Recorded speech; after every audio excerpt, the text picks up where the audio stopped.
Ahoy! Sorry I've been away for a while, but here's a quick update of where we're at with Eliza and Wilbur Rockefeller Swain. In the last part, after overhearing the laments of their parents before their 15th birthday, the twins took it upon themselves to reveal their collective genius in a spectacular fashion. Now, this prompted a battery of tests and examinations by highly paid specialists, including an array of behavioral and intelligence tests administered by the sternly sadistic and cynical Dr. Cordelia Swain, no relation. In this next part, we see the fallout from these revelations, and how the decisions of the short-sighted can squander even the greatest intelligence. It gets a little dark. And it gets a little weird. Hi-ho. Slapstick by Kurt Vonnegut. Part 3, Chapters 17 through 28. Read by Ron Gabaldon. Chapter 17. Our poor parents had first believed that we were idiots. They had tried to adapt to that. Then they believed that we were geniuses. They had tried to adapt to that. Now they were told that we were dull normals, and they were trying to adapt to that. As Eliza and I watched through peepholes, they made a pitiful and fog-bound plea for help. They asked Dr. Cordelia Swain Cordiner how they were to harmonize our dullness with the fact that we could converse so learnedly on so many subjects in so many languages. Dr. Cordiner was razor keen to enlighten them on just this point. The world is full of people who are very clever at seeming much smarter than they are, she said. They dazzle us with facts and quotations and foreign words and so on, whereas the truth is that they know almost nothing of use in life as it is really lived. My purpose is to detect such people, so that society can be protected from them, and so they can be protected from themselves. Your Eliza is a perfect example, she went on. She has lectured me on economics and astronomy and music and every other subject you can think of. And yet she can neither read nor write, nor will she ever be able to. She said that our case was not a sad one, since there were no big jobs we wished to hold. They have almost no ambition at all, she said, so life can't disappoint them. They want only that life as they have known it should go on forever, which is impossible, of course. Father nodded sadly. And the boy is the smarter of the two? To the extent that he can read and write, said Dr. Cordiner. He isn't nearly as socially outgoing as his sister. When he is away from her, he becomes as silent as a tomb. I suggest that he be sent to some special school, which won't be too demanding academically or too threatening socially, where he can learn to paddle his own canoe. Do what? Said Father. Dr. Cordiner told him again. Paddle his own canoe, she said. Eliza and I should have kicked our way through the wall at that point. Should have entered the library ragingly in an explosion of plaster and laths. But we had sense enough to know that our power to eavesdrop at will was one of the few advantages we had. So we stole back into our bedrooms and then burst into the corridor and came running down the front stairs and across the foyer and into the library, doing something we had never done before. We were sobbing. We announced that if anybody tried to part us, we would kill ourselves. Dr. Cordiner laughed at this. She told our parents that several of the questions in her tests were designed to detect suicidal tendencies. I absolutely guarantee you, she said, that the last thing either one of these two would do would be to commit suicide. Her saying this so jovially was a tactical mistake on her part, for it caused something in Mother to snap. The atmosphere in the room became electrified as Mother stopped being a weak and polite and credulous doll. Mother did not say anything at first, but she had clearly become subhuman in the finest sense. She was a coiled female panther, suddenly willing to tear the throats out of any number of child-rearing experts in defense of her young. It was the one and only time that she would ever be irrationally committed to being the mother of Eliza and me. Eliza and I sensed this sudden jungle alliance telepathically, I think. At any rate, I remember that the damp velvet linings of my sinus cavities were tingling with encouragement.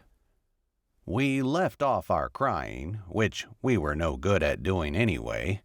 Yes, and we made a clear demand which could be satisfied at once. We asked to be tested for intelligence again, as a pair this time. We want to show you, I said, how glorious we are when we work together, so that nobody will ever talk about parting us again. We spoke carefully. I explained who Betty and Bobby Brown were. I agreed that they were stupid. I said we had no experience with hating and had had trouble understanding that particular human activity whenever we encountered it in books. But we are making small beginnings in hating now, said Eliza. Our hating is strictly limited at this point to only 2 people in the universe, to Betty and Bobby Brown.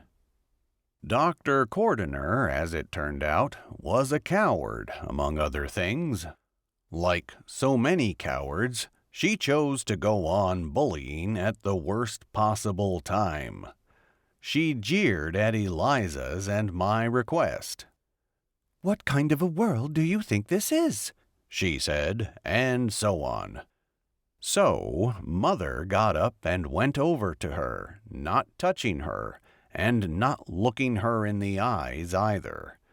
Mother spoke to her throat, and, in a tone between a purr and a growl, she called Dr. Cordiner an overdressed little sparrow fart. Chapter 18. So, Eliza and I were retested, as a pair this time. We sat side by side at the stainless steel table in the tiled dining room. We were so happy. A depersonalized Dr. Cordelia Swain Cordiner administered the tests like a robot, while our parents looked on. She had furnished us with new tests so that the challenges would all be fresh. Before we began, Eliza said to Mother and Father, "We promise to answer every question correctly." Which we did. What were the questions like? Well, I was poking around the ruins of a school on 46th Street yesterday, and I was lucky enough to find a whole batch of intelligence tests all set to go. I quote, "A man purchased 100 shares of stock at $5 a share. If each share rose 10 cents in the first month, decreased 8 cents in the second month, and gained 3 cents in the third month, what was the value of the man's investment at the end of the third month?" Or try this. How many digits are there to the left of the decimal place in the square root of 692,038 and 42,753 100,000ths?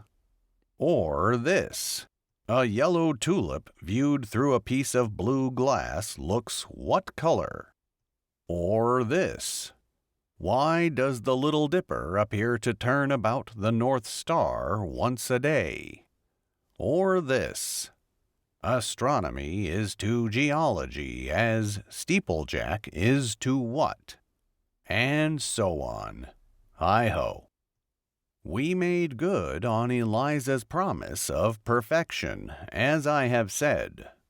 The only trouble was that the two of us, in the innocent process of checking and rechecking our answers, wound up under the table with our legs wrapped around each other's necks in scissors grips, and snortling and snuffling into each other's crotches. When we regained our chairs, Dr. Cordelia Swain Cordiner had fainted, and our parents were gone. At 10 o'clock the next morning, I was taken by automobile to a school for severely disturbed children on Cape Cod. Chapter 19. It is sundown again. A bird down around 31st Street and 5th, where there is an army tank with a tree growing out of its turret, calls out to me. It asks the same question over and over again with piercing clarity. "Whip poor Will?" it says. I never call that bird a whippoorwill, and neither do Melody and Isidore, who follow my lead in naming things. They seldom call Manhattan, Manhattan, for example, or the Island of Death, which is its common name on the mainland. They do as I do. They call it Skyscraper National Park, without knowing what the joke is in that, or, with equal humorlessness, Angkor Wat. And what they call the bird that asks about whipping when the sun goes down is what Eliza and I called it when we were children. It was a correct name which we had learned from a dictionary. We treasured the name for the superstitious dread it inspired. The bird became a nightmare creature in a painting by Hieronymus Bosch when we spoke its name.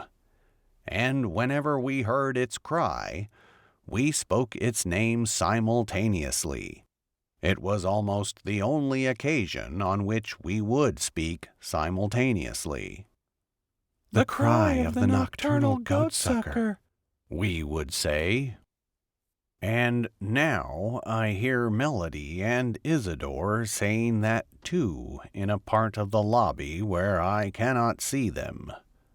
The cry of the nocturnal goatsucker, they say. Eliza and I listened to that bird one evening before my departure for Cape Cod. We had fled the mansion for the privacy of the dank mausoleum of Professor Elihu Roosevelt Swain. "Whip poor Will?"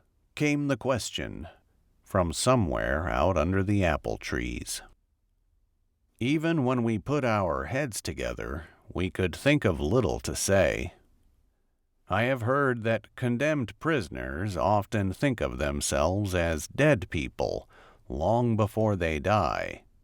Perhaps that was how our genius felt, knowing that a cruel axeman, so to speak, was about to split it into two nondescript chunks of meat, into Betty and Bobby Brown. Be that as it may, our hands were busy, which is often the case with the hands of dying people. We had brought what we thought were the best of our writings with us. We rolled them into a cylinder, which we hid in an empty bronze funerary urn. The urn had been intended for the ashes of the wife of Professor Swain, who had chosen to be buried here in New York instead. It was encrusted with verdigris. Hi-ho.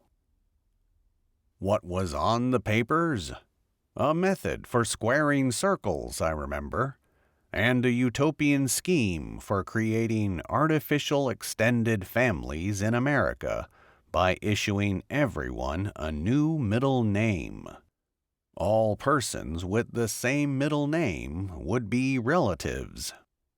Yes, and there was our critique of Darwin's theory of evolution, and an essay on the nature of gravity, which concluded that gravity had surely been a variable in ancient times. There was a paper, I remember, which argued that teeth should be washed with hot water, just like dishes and pots and pans, and so on. It was Eliza who had thought of hiding the papers in the urn. It was Eliza who now put the lid in place. We were not close together when she did it, so what she said was her own invention. Say goodbye forever to your intelligence, Bobby Brown. Goodbye, I said. Eliza, I said. So many of the books I've read to you said that love was the most important thing of all. Maybe I should tell you that I love you now. Go ahead, she said. I love you, Eliza, I said. She thought about it. No, she said at last. I don't like it. Why not? I said. It's as though you were pointing a gun at my head, she said. It's just a way of getting somebody to say something that they probably don't mean. What else can I say, or anybody say, but, I love you too?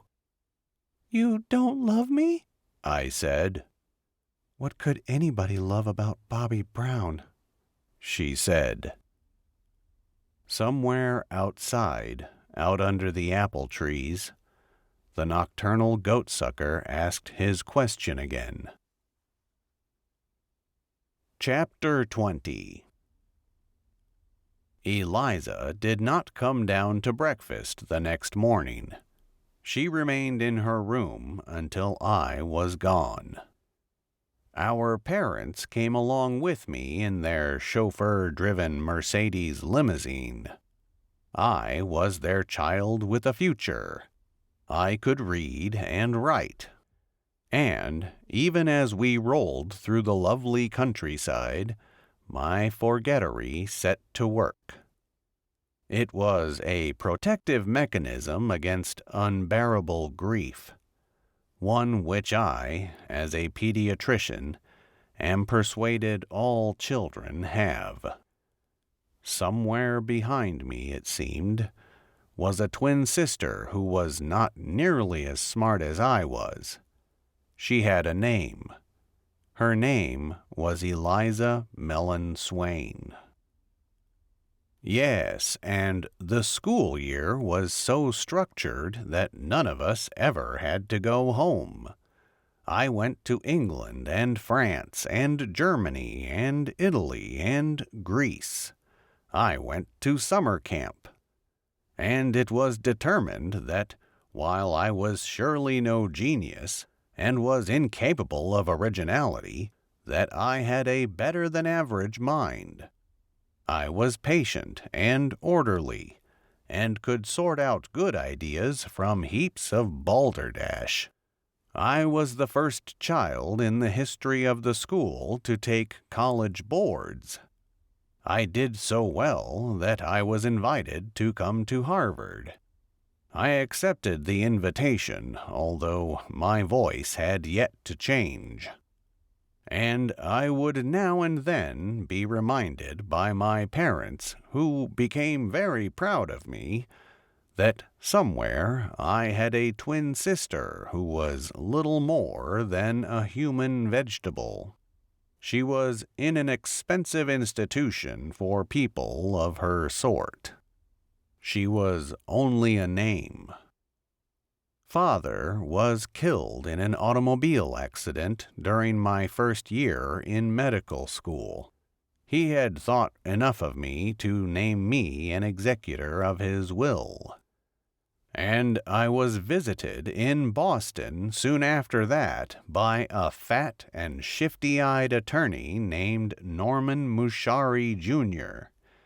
He told me what seemed at first to be a rambling and irrelevant story about a woman who had been locked away for many years against her will in an institution for the feeble-minded. She had hired him, he said, to sue her relatives and the institution for damages, to gain her release at once, and to recover all inheritances which had been wrongly withheld. She had a name which, of course, was Eliza Mellon Swain. Chapter 21. Mother would say later of the hospital where we abandoned Eliza to limbo, "It wasn't a cheap hospital, you know. It cost $200 a day. And the doctors begged us to stay away, didn't they, Wilbur?" "I think so, Mother," I said, and then I told the truth. "I forget."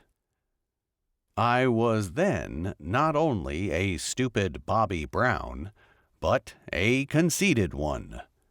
Though only a first-year medical student with the genitalia of an infant field mouse, I was the master of a great house on Beacon Hill. I was driven to and from school in a Jaguar, and I had already taken to dressing as I would dress when President of the United States, like a medical mountebank during the era of Chester Alan Arthur, say. There was a party nearly every night. I would customarily make an appearance of only a few minutes, smoking hashish in a meerschaum pipe, and wearing an emerald green watered silk dressing gown. A pretty girl came up to me at one of those parties, and she said to me, "You are so ugly. You're the sexiest thing I ever saw." "I know," I said. "I know. Mother visited me a lot on Beacon Hill, where I had a special suite built just for her, and I visited her a lot in Turtle Bay. Yes, and reporters came to question us in both places after Norman Mushari, Jr. got Eliza out of the hospital. It was a big story. It was always a big story when multimillionaires mistreated their own relatives. Hi-ho. It was embarrassing, and should have been, of course. We had not seen Eliza yet, and had not been able to reach her by telephone. Meanwhile, though, she said justly insulting things about us almost every day in the press. All we had to show reporters was a copy of a telegram we had sent to Eliza in care of her lawyer, and Eliza's reply to it. Our telegram said, "We love you, your mother and your brother." Eliza's telegram said this, "I love you too, Eliza." Eliza would not allow herself to be photographed. She had her lawyer buy a confessional booth from a church which was being torn down. She sat inside it when she granted interviews for television. And Mother and I watched those interviews in agony, holding hands. And Eliza's rowdy contralto had become so unfamiliar to us that we thought there might be an impostor in the booth. But it was Eliza all right. I remember a television reporter asked her, "How did you spend your time in the hospital, Miss Swain?" Singing, she said. Singing anything in particular? He said. the same song over and over again, She said. What song was that? He said. Someday my prince will come, She told him. And did you have some specific prince in mind as your rescuer? He said. my twin brother. She said. But he's a swine, of course. He never came. Chapter 22. Mother and I surely did not oppose Eliza and her lawyer in any way, so she easily regained control of her wealth, and nearly the first thing she did was to buy half interest in the New England Patriots professional football team. This purchase resulted in more publicity. Eliza would still not come out of the booth for cameras, but Mushari promised the world that she was now wearing the New England Patriots blue and gold jersey in there. She was asked in this particular interview if she kept up with current events, to which she replied, I certainly don't blame the Chinaman for going home. This had to do with the Republic of China's closing its embassy in Washington. The miniaturization of human beings in China had progressed so far at that point that their ambassador was only 60 centimeters tall. His farewell was polite and friendly. He said his country was severing relations simply because there was no longer anything going on in the United States which was of any interest to the Chinese at all. Eliza was asked to say why the Chinaman had been so right. What civilized country could be interested in a hellhole like America, she said, where everybody takes such lousy care of their own relatives? And then, one day, she and Mushari were seen crossing the Massachusetts Avenue Bridge from Cambridge to Boston on foot. It was a warm and sunny day. Eliza was carrying a parasol. She was wearing the jersey of her football team. My God, was that poor girl ever a mess? She was so bent over that her face was on level with Mushari's, and Mushari was about the size of Napoleon Bonaparte. She was chain-smoking. She was coughing her head off. Mushari was wearing a white suit. He carried a cane. He wore a red rose in his lapel. And he and his client were soon joined by a friendly crowd and by newspaper photographers and television crews. And Mother and I watched them on television, in horror, may I say, for the parade was coming ever closer to my house on Beacon Hill. Oh, Wilbur, Wilbur, Wilbur, said my mother as we watched. Is that really your sister? I made a bitter joke, without smiling. Either your only daughter, Mother, or the sort of anteater known as an aardvark, I said. Chapter 23. Mother was not up to a confrontation with Eliza. She retreated to her suite upstairs. Nor did I want the servants to witness whatever grotesque performance Eliza had in mind, so I sent them to their quarters.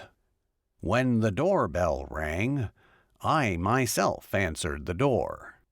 I smiled at the aardvark, and the cameras, and the crowd. Eliza, dear sister, what a pleasant surprise! Come in, come in!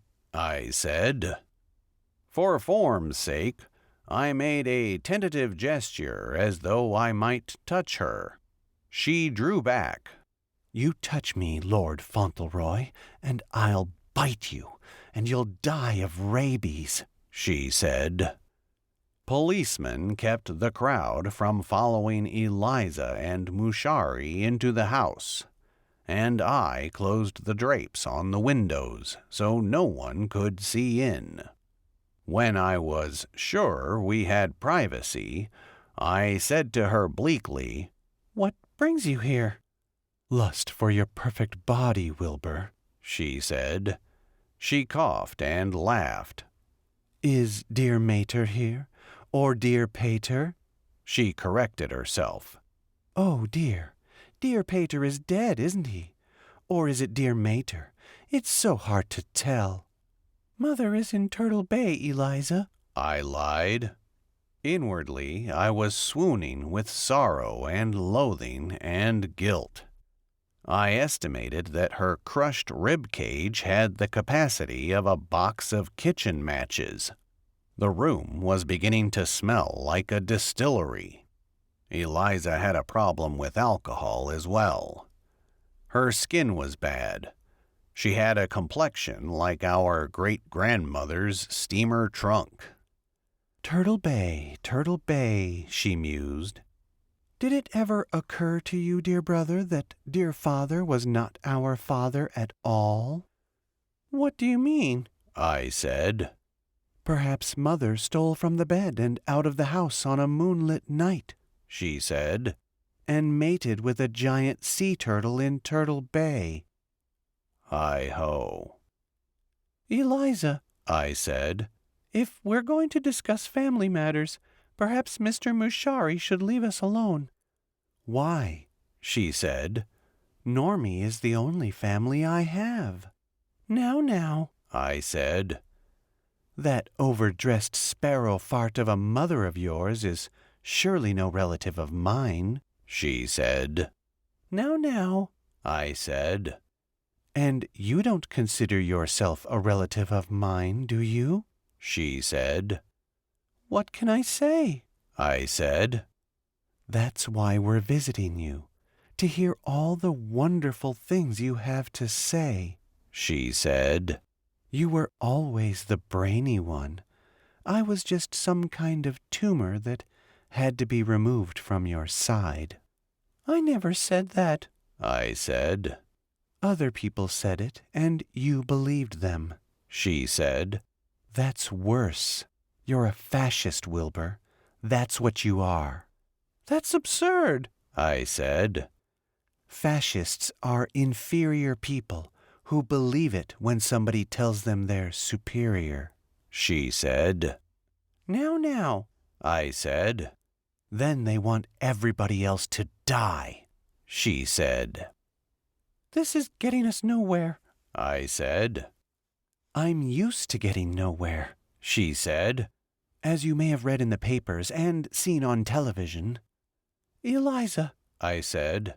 "would it help at all for you to know that Mother will be sick for the rest of our lives about that awful thing we did to you?" "How could that help?" she said. "That's the dumbest question I ever heard." She looped a great arm over the shoulders of Norman Mushari, Jr. "Here's who knows how to help people," she said. I nodded. "We're grateful to him. We really are." "He's my mother and father and brother and God, all wrapped up in one," she said. "He gave me the gift of life. He said to me, 'Money isn't going to make you feel any better, sweetheart, but we're going to sue the piss out of your relatives anyway.'" I said. "But it sure helps a hell of a lot more than your expressions of guilt, I must say. Those are just boasts about your own wonderful sensibilities." She laughed unpleasantly.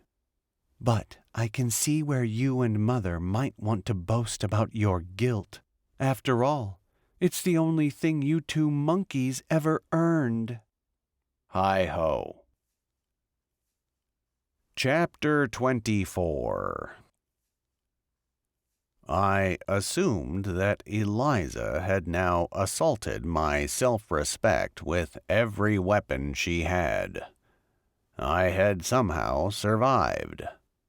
Without pride, with a clinical and cynical sort of interest, I noted that I had a cast-iron character which would repel attacks, apparently, even if I declined to put up defenses of any other kind.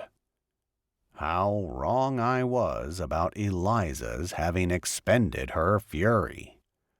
Her opening attacks had been aimed merely at exposing the cast iron in my character.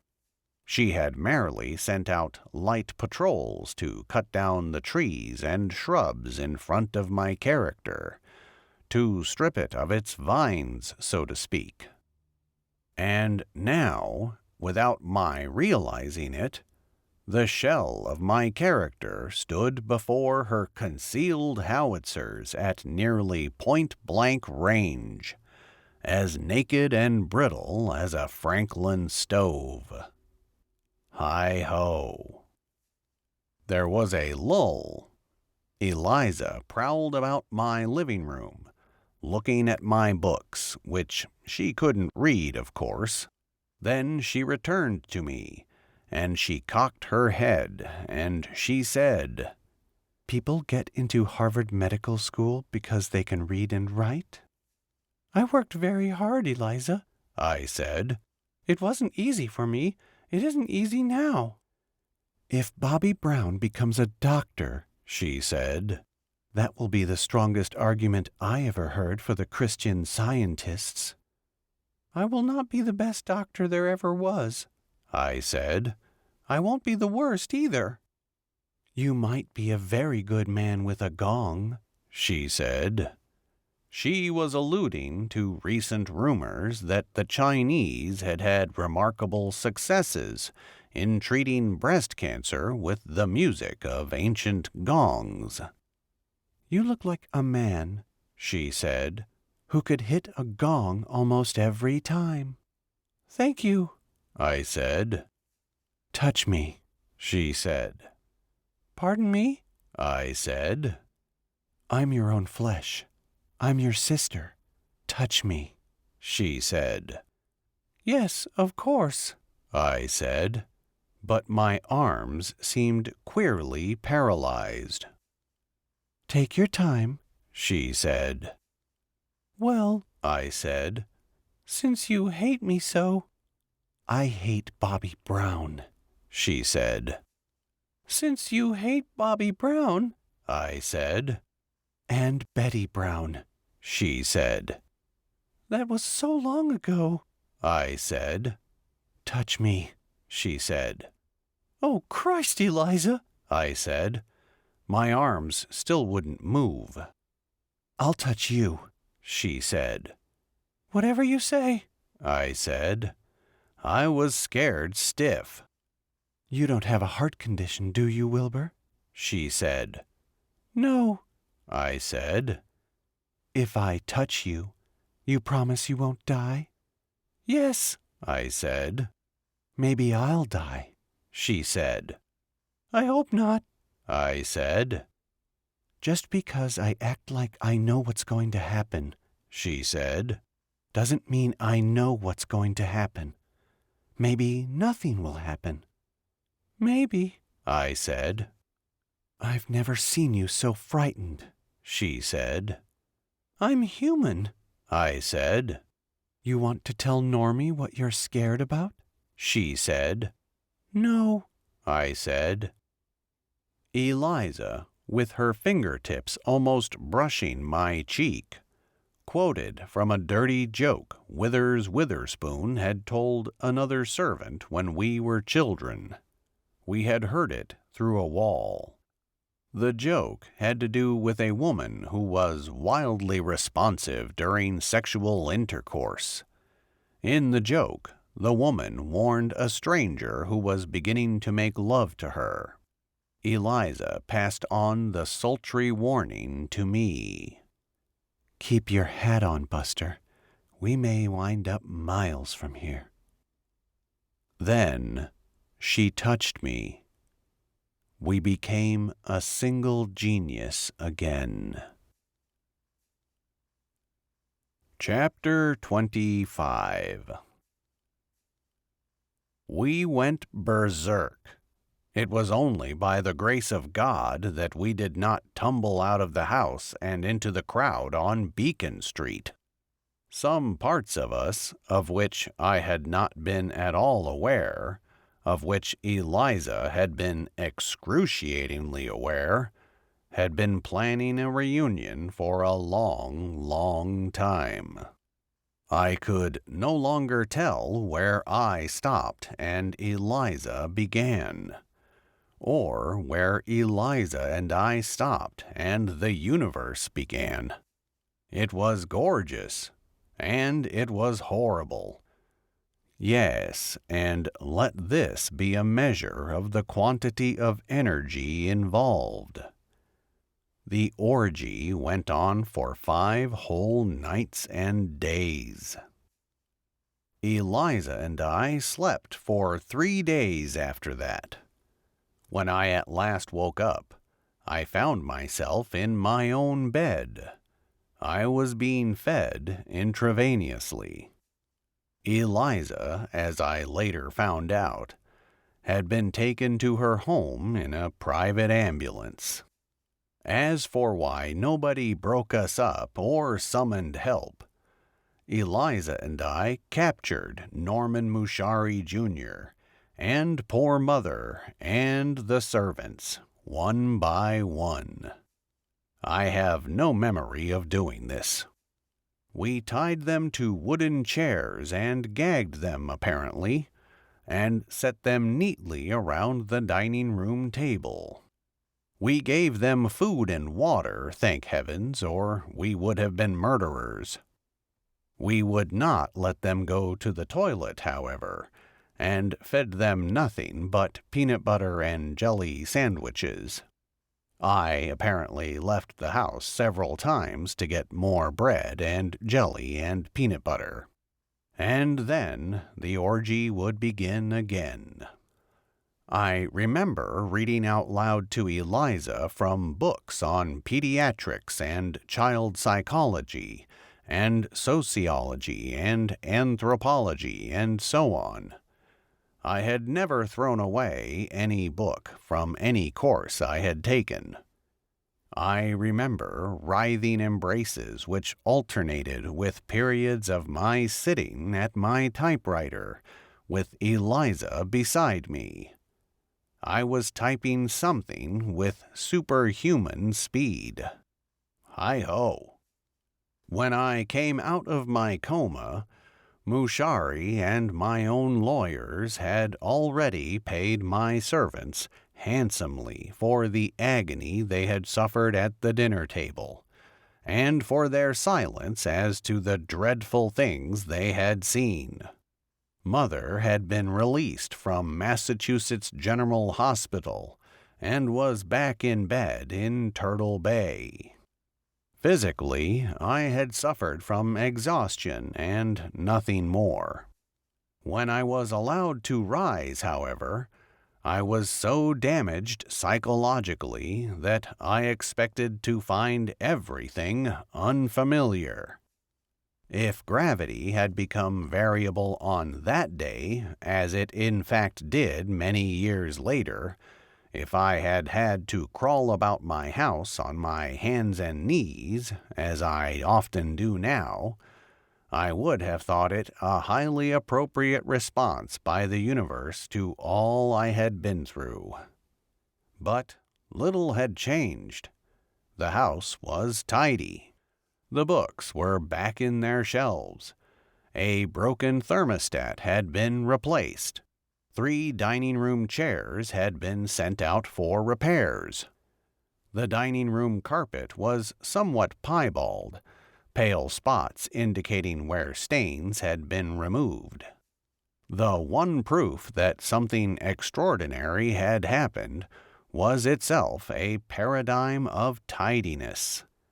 It was a manuscript, on a coffee table in the living room, where I had typed so furiously during the nightmare. Eliza and I had somehow written a manual on child rearing. Was it any good? Not really. It was only good enough to become, after the Bible and The Joy of Cooking, the most popular book of all time. Hi-ho.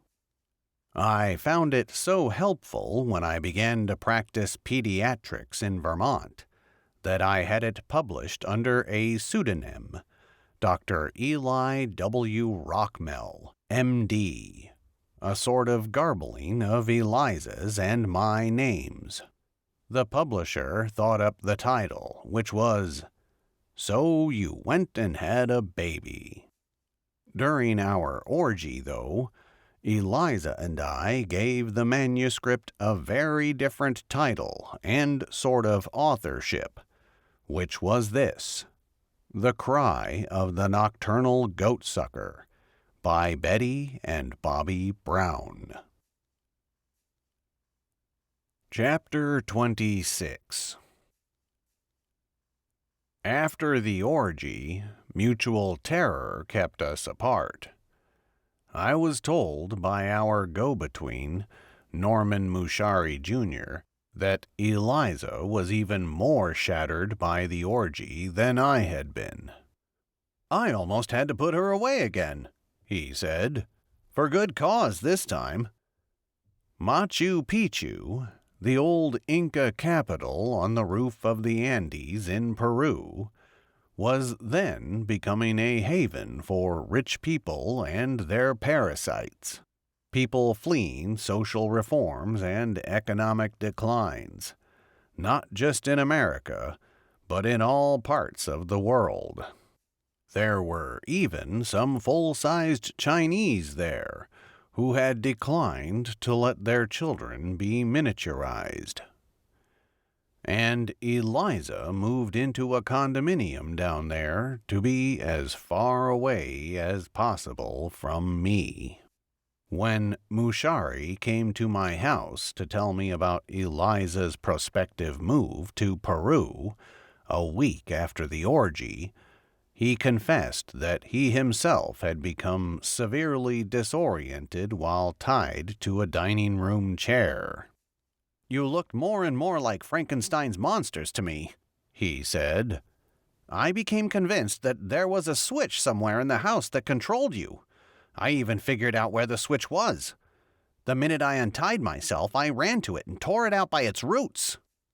It was Mushari who had ripped the thermostat from the wall. To demonstrate to me how changed he was, he admitted that he had been wholly motivated by self-interest when he set Eliza free.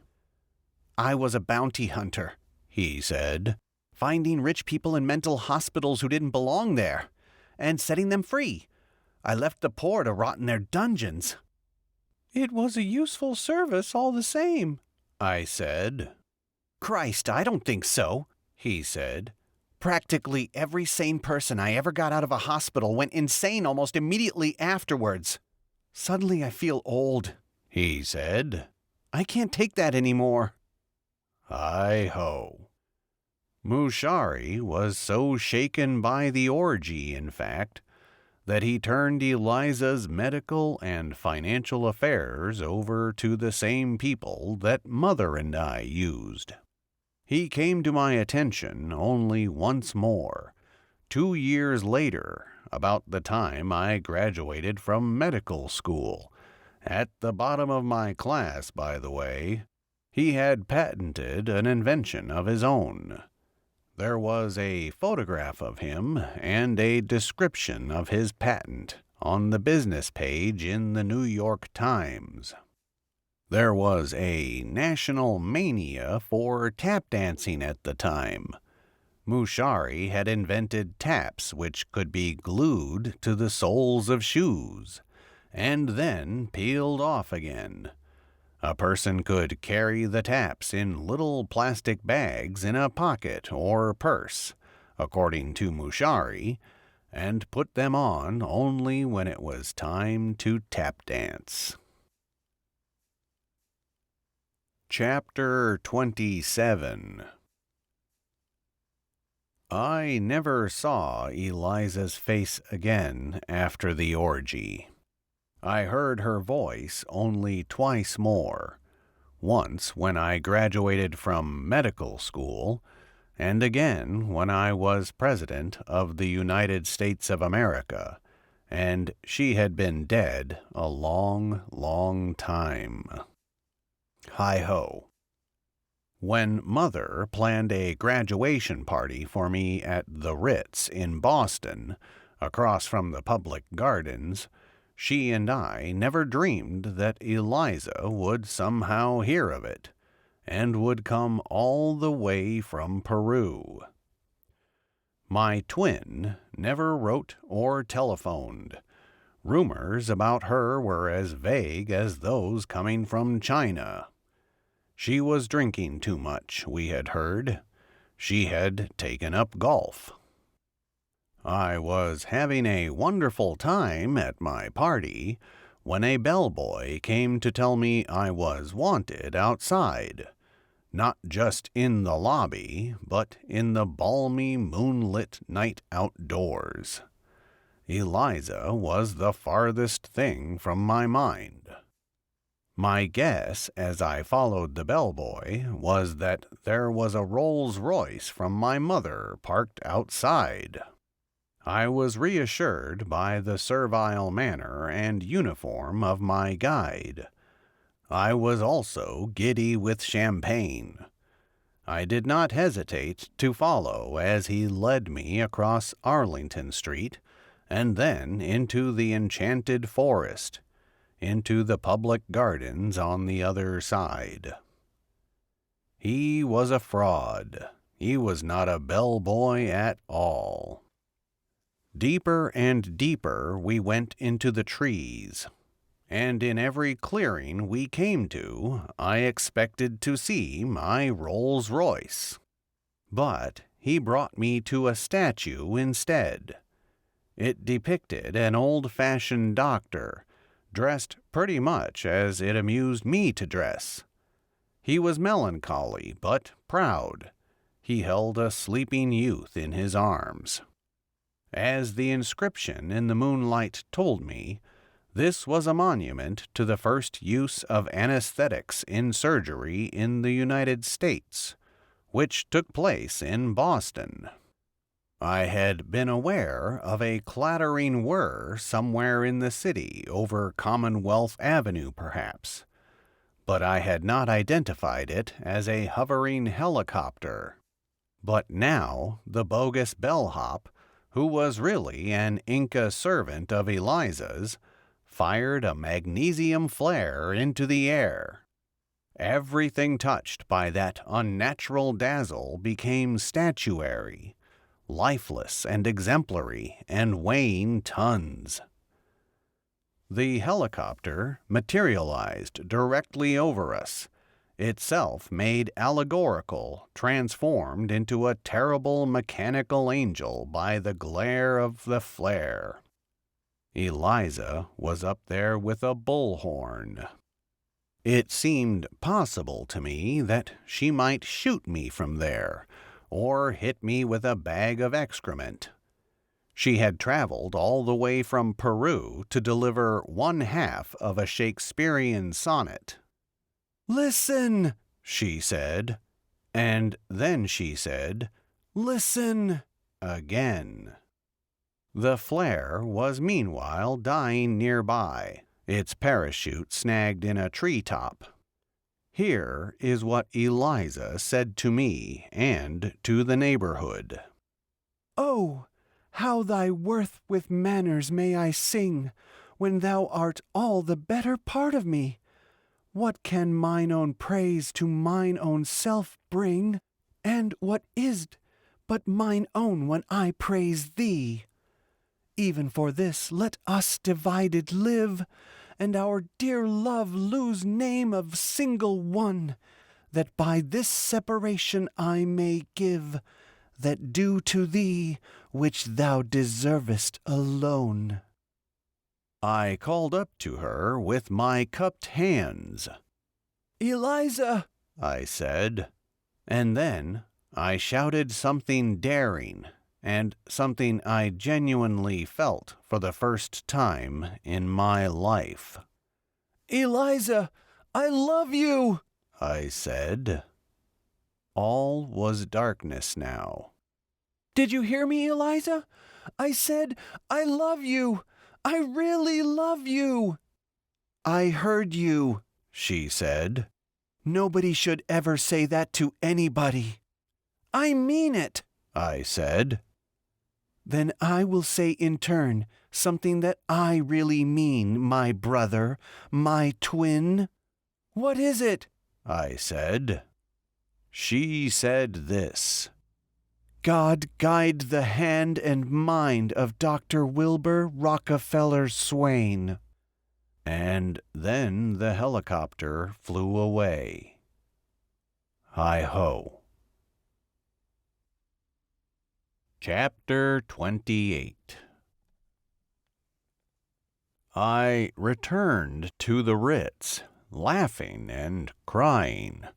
A 2-meter Neanderthaler in a ruffled shirt and a robin's egg blue velvet tuxedo. There was a crowd of people who were curious about the brief supernova in the east, and about the voice which had spoken from heaven of separation and love. I pressed past them and into the ballroom, leaving it to private detectives stationed at the door to turn back the following crowd.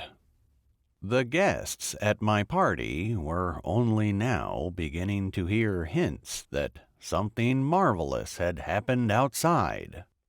I went to Mother to tell her what Eliza had done. I was puzzled to find her talking to a nondescript, middle-aged stranger, dressed like the detectives, in a cheap business suit. Mother introduced him as Dr. Mott. He was, of course, the doctor who had looked after Eliza and me for so long in Vermont. He was in Boston on business and, as luck would have it, staying at the Ritz. I was so full of news and champagne, though, that I did not know or care who he was. And, having said my bit to Mother, I told Dr. Mott that it had been nice to meet him, and I hurried on to other parts of the room. When I got back to Mother in about an hour, Dr. Mott had departed. She told me again who he was. I expressed pro forma regrets at not having spent more time with him. She gave me a note from him, which she said was his graduation present to me. It was written on Ritz stationery. It said simply this: "If you can do no good, at least do no harm." Hippocrates. Yes, and when I converted the mansion in Vermont into a clinic and small children's hospital, and also my permanent home, I had those words chipped in stone over the front door. But they so troubled my patients and their parents that I had them chipped away again. The words seemed a confession of weakness and indecision to them, a suggestion that they might as well have stayed away. I continued to carry the words in my head, however, and, in fact, did little harm. And the intellectual center of gravity for my practice was a single volume which I locked into a safe each night. The bound manuscript of the child-rearing manual Eliza and I had written during our orgy on Beacon Hill. Somehow we had put everything in there. And the years flew by. Somewhere in there, I married an equally wealthy woman, actually a third cousin of mine, whose maiden name was Rose Aldrich Ford. She was very unhappy because I did not love her, and because I would never take her anywhere. I have never been good at loving. We had a child, Carter Paley Swain, whom I also failed to love. Carter was normal and completely uninteresting to me. He was somehow like a summer squash on the vine, featureless and watery, and merrily growing larger all the time. After our divorce, he and his mother bought a condominium in the same building with Eliza, down in Machu Picchu, Peru. I never heard from them again, even when I became President of the United States. And the time flew. I woke up one morning to find that I was almost 50 years old. Mother had moved in with me in Vermont. She sold her house in Turtle Bay. She was feeble and afraid. She talked a good deal about heaven to me. I knew nothing at all about the subject then. I assumed that when people were dead, they were dead. I know your father is waiting for me with open arms, she said. And my mommy and daddy, too. She was right about that, it turned out. Waiting around for more people is just about all there is for people in heaven to do. The way Mother described heaven, it sounded like a golf course in Hawaii, with manicured fairways and greens running down to a lukewarm ocean. I twitted her only lightly about wanting that sort of paradise. It sounds like a place where people would drink a lot of lemonade, I said. I love lemonade, she replied.